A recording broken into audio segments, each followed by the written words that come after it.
नमस्कार, हमारा नाम है समरीन और आपने देखना शुरू कर दिया है लाइव सिटीज। देखिए, लोकसभा चुनाव के तारीखों का ऐलान हो गया है और अब सबकी निगाहें टिकी हुई थी कि आखिर सीट शेयरिंग का फॉर्मूला क्या होगा।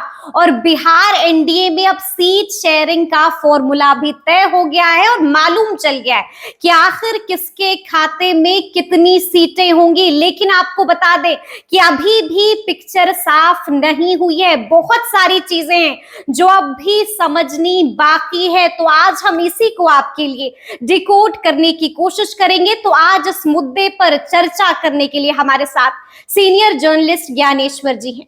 तो सबसे पहले तो हम आपसे जानना चाहेंगे कि सीट शेयरिंग का फॉर्मूला तय हो गया है। सीट शेयरिंग हो गई समझे जी बिल्कुल। देखिए, सीट शेयरिंग हो गई है और पिक्चर कुछ भी क्लियर नहीं होना है। पिक्चर क्लियर हो गया, ठीक है ना जी। यह बात तो स्पष्ट हो गई ना कि बीजेपी 17 सीटों पर चुनाव लड़ेगी, जेडीयू 16 सीटों पर चुनाव लड़ेगी, पारस हार गए हैं, चिराग पासवान जीत गए हैं, लोजपा को 5 सीटें मिली है और जीतनराम मांझी की पार्टी हमको 1 सीट और उपेंद्र कुशवाहा की पार्टी आरएलएन को 1 सीट। हाँ, उपेंद्र कुशवाहा नाराज है, मायूस है, फोन नहीं उठा रहे जी। पारस आउट हो चुके हैं, पारस आउट हो चुके हैं। लेकिन आगे क्या होता है देखिए, पारस के यहाँ मीटिंग चल रही है जब हम लोग इस वार्तालाप को कर रहे हैं तो देखिए समझने की जो बात है जिसे आप डिकोड करना चाहते हैं कि क्या खेला हुआ और बीजेपी ने क्या किया और नीतीश कुमार ने क्या किया। देखिए, पूरी राजनीति अति पिछड़ी जमात की हो रही है, अति पिछड़ी जातियों के लिए हो रही है और बिहार में अति पिछड़ी जाति के नेता नीतीश कुमार माने जाते हैं और उनके इसी वोट बैंक में सेंधमारी करने की कोशिश करती रही बीजेपी। ठीक है, जब नीतीश कुमार महागठबंधन में थे। लेकिन जैसे ही नीतीश कुमार एनडीए में आए और देखिए, किसी ने नहीं कहा था, हमने ही सबसे पहले कहा था कि जेडीयू को 16 सीटें मिलेगी और बिहार में मिलेगी। जितने लोग थे सारे अनुमान लगा रहे थे, कोई 12 सीट कह रहा था, कोई 14 सीट कह रहा था, लेकिन हमने 15 दिन पहले बता दिया था। तो देखिए, आज इस चीज को डिकोड कीजिए कि बीजेपी की उस कोशिश को नाकाम कर दिया नीतीश कुमार ने कि बीजेपी अति पिछड़ी जाति की राजनीति कर ले। जी, ठीक है ना। यदि आज सीट शेयरिंग जिस प्रकार से हुई है और जिस तरीके से सीटों का बंटवारा हुआ है तो बीजेपी को नीतीश कुमार ने वहां पहुंचा दिया कि आप अग्रे की राजनीति ही करते रहिए। अच्छा, सवर्णों की राजनीति ही करते रहिए, ब्राह्मण, भूमिहार, राजपूत, कायस्थ, ठीक है, उसमें हम बहुत अधिक दखल नहीं देंगे। लेकिन अति पिछड़ी जातियों की जो राजनीति आप करना चाहते हैं वो हम आपको लोकसभा चुनाव में नहीं करने देंगे। सीटों का जो बंटवारा हुआ है वह इसी पिक्चर को दिखाता है। और देखिए, अब बीजेपी को 17 सीटें मिली। बिल्कुल। अब सोचिए सवर्णों की आबादी कितनी है जी, करीब 10%। ठीक है, 10% से थोड़ा अधिक। लेकिन पहले से बीजेपी 17 में से 9 सांसदों को मतलब उनके जो 9 सांसद हैं वो सवर्ण है जी। हाँ, ठीक है ना। सोचिए 17 सीटें 9 सांसद सवर्ण और इस बार 10वीं सीट भी सवर्ण को देने के लिए ली गई। मतलब नवादा की बात कर रहे हैं। नवादा में आप गैर भूमिहार को लड़ा नहीं सकते, ठीक है। वहां चर्चा विवेक ठाकुर या फिर अनिल सिंह, जो भी चर्चाएं हो रही हैं, तो आपने 10% से कुछ अधिक वालों का लिहाज इतना रखा कि उनके लिए 10वीं सीट भी ले ली। और नीतीश कुमार ने आपको अति पिछड़ी राजनीति नहीं करने दी, जिसका सबसे ज्यादा वोट बैंक है। आपके पास 2 ही सांसद अति पिछड़ी जाति के, अजय निषाद और प्रदीप सिंह, एक मुजफ्फरपुर से और एक अररिया से। देखिए, अजय निषाद की किस्मत तो इसलिए खुली रह गई क्योंकि मुकेश सहनी की एंट्री नहीं हुई। तो अब देखिए ना, बिहार में सबसे अधिक, यदि हम एनडीए की बात करें तो सबसे अधिक राजपूत जाति के सांसद हैं। देखिए, मैं 2 जातियों के बारे में बहुत स्पष्ट मान्यता रखता हूं कि सवर्णों में राजपूत और पिछड़ों में कुशवाहा, ये दोनों जातियां बहुत टैक्टिकल वोटिंग करती हैं। अच्छा, ठीक है ना जी। जिस तरीके से मुसलमान बहुत टैक्टिकल वोटिंग करते हैं, ठीक उसी प्रकार से ये 2 जातियां। तो इसलिए संख्या कम होने के बाद भी इनका प्रतिनिधित्व अधिक होता है। 3% से कुछ अधिक ही तो राजपूत हैं, लेकिन उनके 7 सांसद कौन कौन, यह भी नाम जानते हैं। राधा मोहन सिंह, बीजेपी से ही 5 हैं, राजीव प्रताप रूढ़ी, जनार्दन सिंह सिग्रीवाल, आरके सिंह और सुशील कुमार सिंह। जेडीयू से कविता सिंह और चिराग पासवान की पार्टी लोजपा से बीना देवी जो पारस के साथ चली गई थी, ठीक है ना, फिर तो अभी 7 इधर भी आ सांसद। गई। हाँ, तो 5 सांसद जो हैं राजपूत बीजेपी से, जी, इसके अलावा 2 ब्राह्मण हैं, गोपाल जी ठाकुर दरभंगा से जी, जी। और अश्विनी चौबे बक्सर से। देखिए अभी किसी के टिकट कटने और नहीं कटने की बात हम नहीं कर रहे हैं, हम समीकरणों को डिकोड कर रहे हैं और यह बता रहे हैं किस तरीके से बीजेपी को सवर्णों अग्रों से प्यार और किस तरीके से नीतीश कुमार ने अपने को अति पिछड़ी जातियों का नेता ही बनाए रखा, ठीक है ना। तो ब्राह्मण 2, इसके अलावा देखिए राजपूत की बात कर ली, ब्राह्मण की बात कर ली, भूमियार गिरिराज सिंह अकेले, ठीक है। हाँ, अब यदि नवादा में देंगे तो दूसरी सीट, और नहीं चंदन सिंह को देंगे कि विवेक ठाकुर को देंगे कि अनिल सिंह को देंगे, मुझे नहीं पता। कायस्थ रविशंकर प्रसाद पटना साहिब से, अब रविशंकर प्रसाद को देंगे कि ऋतुराज सिन्हा को देंगे, मुझे नहीं पता। तो 9 सीटें पहले से 17 में उनके सांसद सबन, अब 10वें की बारी भी है। तो बीजेपी में पिछड़े और अति पिछड़े के लिए जगह कम है, ठीक है ना। इस बात को ऐसे समझिए कि वह मूल रूप से अग्रों की पार्टी है और लोकसभा चुनाव में भी यही आपको दिखेगा, यही फॉर्मूला देखिए, सीट शेयरिंग हो गया ना। तो ये स्थिति, अब देखिए आपने कहा कि और आप जानना भी चाहती हैं कि 9 उनके सांसद यदि सबन है तो बाकी कौन है। तो देखिए दलित एक है, उनके पास छेदी पासवान सासाराम से। अब देखिए पिछड़ा संजय जायसवाल पश्चिमी चंपारण से, रमा देवी शिवहर से, जिन्हें बेटिकट कर दिया गया। हाँ, शिवहर की सीट चली गई जेडीयू के खाते में और कहा जा रहा है लवली आनंद। अभी वहां भी हम आएंगे, क्या नीतीश कुमार अति पिछड़ी जमात के एक सांसद का टिकट काटेंगे या पिछड़े का काटेंगे, ठीक है, ठीक है। और तो ये देखिए अब यादव भी 3 है बीजेपी में, रामकृपाल यादव पाटलिपुत्रा से, नित्यानंद राय उजियारपुर से और अशोक यादव मधुबनी से। तो बीजेपी का प्यार सवर्णों के साथ, अग्रों के साथ मजबूती से बना रहा और नीतीश कुमार ने अपनी राजनीतिक बुनियाद को और मजबूत किया कि नहीं, हम अति पिछड़ी जाति की राजनीति ही करेंगे, हमारी जो पार्टी अति पिछड़ी। हाँ, उन्हें धक्का कहां लगा? धक्का वहां लगा कि उनकी रिजर्व सीट 1 कम हो गई, गया की सीट, और उसके बदले वे कोई सीट पा नहीं सके, ठीक है ना, क्योंकि गया की सीट चली गई जीतन राम मांझी के पास, ठीक है। पहले उनके पास 2 सीटें थी, गया और गोपालगंज, अब रिजर्व सीट 1 रह गई। चिराग पासवान दलितों की पार्टी बनेंगे क्योंकि 6 रिजर्व सीटें हैं बिहार में, फिर से 3 उन्हें मिली है।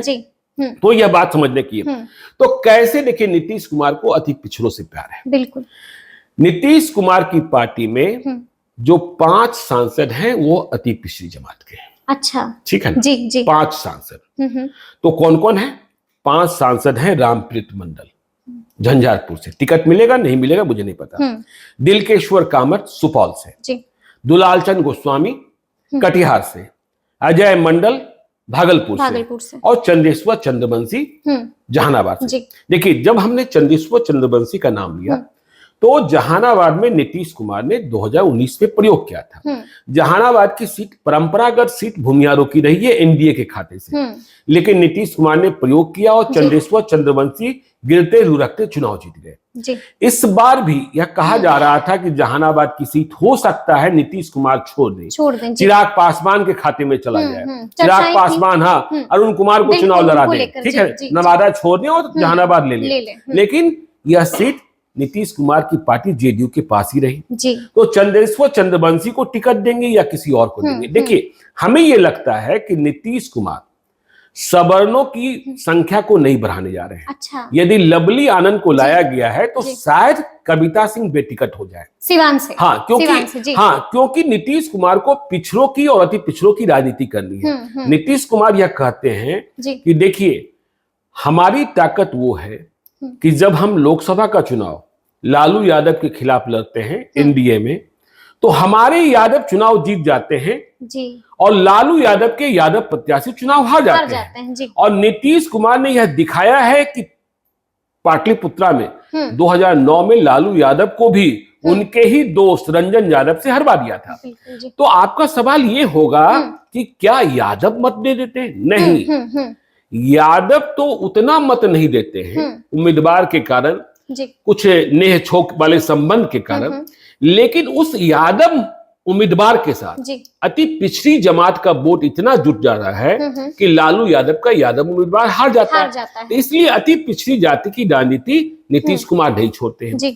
तो देखिए ये 5 और फिर इन 5 लोकसभा क्षेत्रों में देखिए इस बार भी ये कहा जा रहा था या कहा जा रहा है कहिए भी कि जहानाबाद में वे प्रयोग नया कर सकते हैं, वापस वाला प्रयोग ला सकते हैं, भूमिहार को सीट दे सकते हैं। जी। लेकिन हमने किसी जेडीयू के किसी बड़े नेता से तलाशने की कोशिश की थी इस मसले पर, तो उनका कहना था कि देखिए नीतीश कुमार की परेशानी क्या है कि आप पटना साहिब से उठाइए, पटना साहिब, पाटलिपुत्रा, आरा, बक्सर, सासाराम रिजर्व सीट है, औरंगाबाद, गया, जहानाबाद, इसमें गया भी रिजर्व सीट है, इसमें जहानाबाद ही एक सीट उनको मिलती है।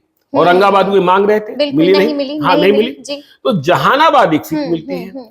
तो इस पूरे इलाके में क्या वे अति पिछड़ी जाति की राजनीति को छोड़ देंगे? बिल्कुल हाँ जी। तो उन्होंने दिखाया भी, ठीक है गिरते लुढ़कते ही जीते और हाँ जीते, लेकिन इस बार यह भी सच है कि जहानाबाद का संघर्ष इस बार और भी कड़ा होगा नीतीश कुमार के लिए, क्योंकि पिछले बार 1700 मतों से जीते थे और पिछली बार माले अलग लड़ रहा था, इस बार माले जो है साथ में इंडिया ब्लॉक के साथ में है। तो नीतीश कुमार अति पिछड़ी जाति के नेता बने हैं, बने रहेंगे, इस बात को उन्होंने प्रमाणित किया। देखिए उनके यहाँ पिछड़ा दिनेश चंद्र यादव है, गिरिधारी यादव है, कौशलेंद्र कुमार है नालंदा से, संतोष कुशवाहा है, महाबली सिंह है, अब बेटिकट हो जाएंगे, हाँ काराकाट से बेटिकट हो जाएंगे, ठीक है ना।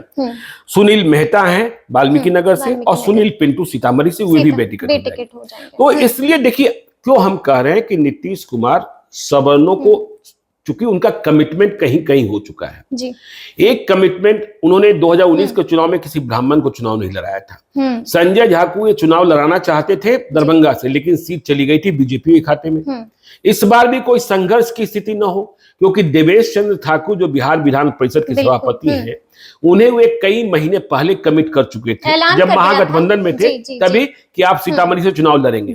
तो ब्राह्मण का कोटा उन्होंने पूरा कर दिया। सुनील कुमार पिंटू जो 2019 में अंतिम समय में बीजेपी से इंपोर्ट कर लाए गए थे, खुद बोलते हैं कि मैं बोरोड प्लेयर हूं, हाँ, तो उन्हें बेटिकट करने में उन्हें कोई समस्या भी नहीं हुई। तो अब नीतीश कुमार के पास सवर्णों के लिए, क्योंकि लवली आनंद को लाया गया है, आनंद मोहन ने जो मेहनत किया उस दिन विश्वास मत परीक्षण के दिन, आपने देखा ही रात जी 11-12 तारीख की रात को।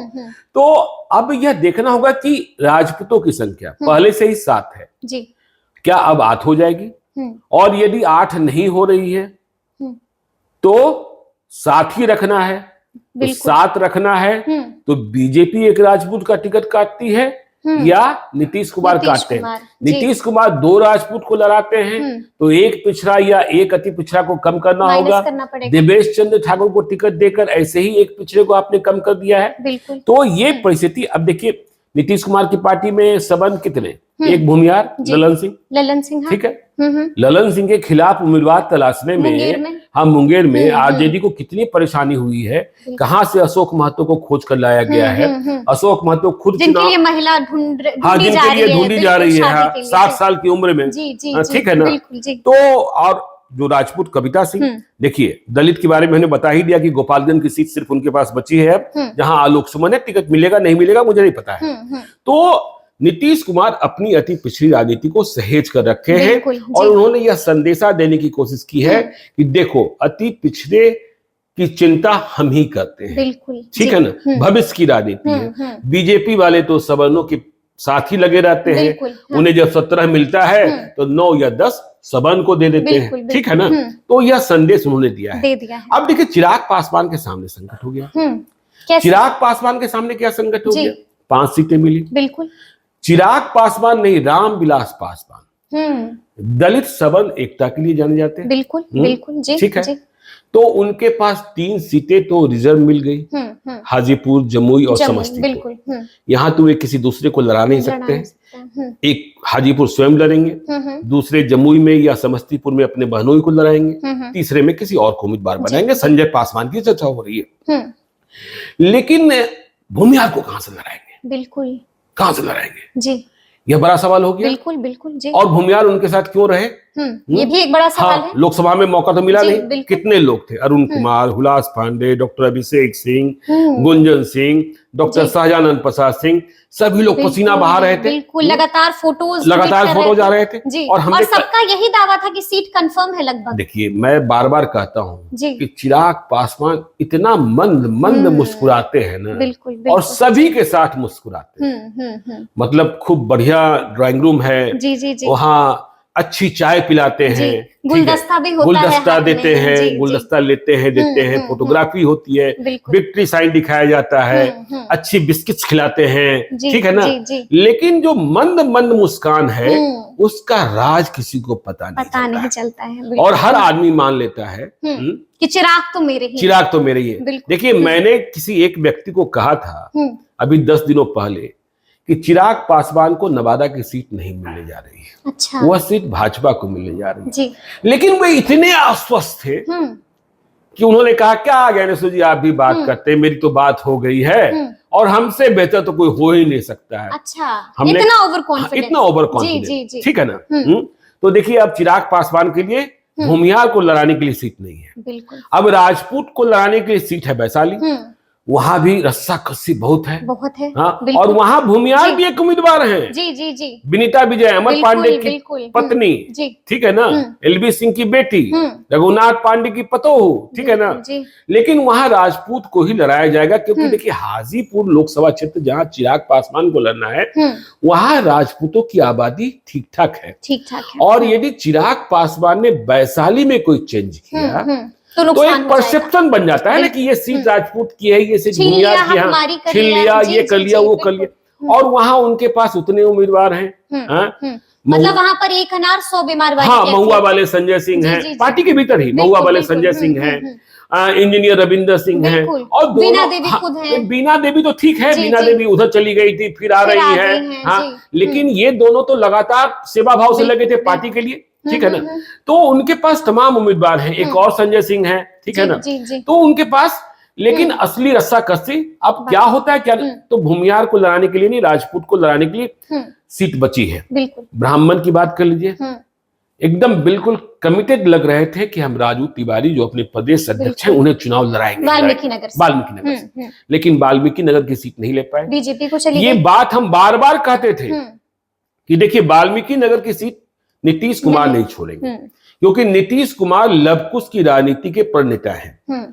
और एक सीट नीतीश कुमार को ऐसे ही छोड़नी पड़ रही है, काराकाट की सीट, उपेंद्र कुशवाहा के लिए। जी। तो उनके पास सिर्फ 2 सीटें बचती हैं, एक पूर्णिया में संतोष कुशवाहा और दूसरा वाल्मीकि नगर में सुनील मेहता। तो एक और सीट छोड़कर वे सिर्फ एक कुशवाहा लड़ाएंगे, यह बात मेरे को हजम नहीं हो रही थी। यह बात हमने कई बार कही थी। तो देखिए, राजू तिवारी के लिए सीट मिली नहीं, और सिवान की सीट भी जेडीयू के खाते में रह गई। अब सिवान में कविता सिंह को टिकट देते हैं या वहां किसी पिछड़े अति पिछड़े को, क्योंकि मुझे याद है कि वहां कभी बिसिन पटेल चुनाव जीत गए थे, ठीक है ना।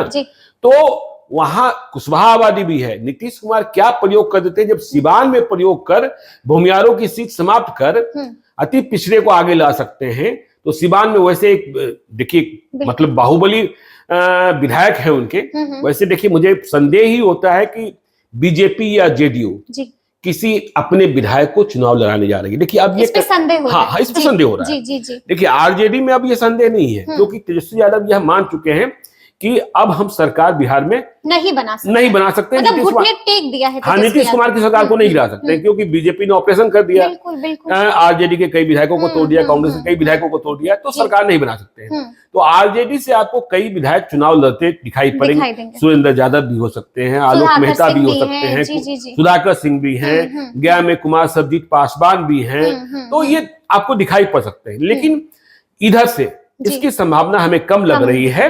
तो इसे लब्बो लुबा में ये देखिए कि बीजेपी ने सवर्णों को संदेश दिया, बिल्कुल हम तुम्हारे हैं, बिल्कुल, और नीतीश कुमार ने अति पिछड़ों को संदेश दिया, हम तो तुम्हारे ही हैं, बिल्कुल जी। चलिए, तो ये पूरी बातचीत आपको कैसी लगी है, कमेंट करके हमें जरूर बताइएगा। तो इस तरह के तमाम अपडेट्स के लिए ऐसे ही हमारे साथ बने रहिएगा और देखते रहिएगा लाइव सिटीज। बहुत शुक्रिया।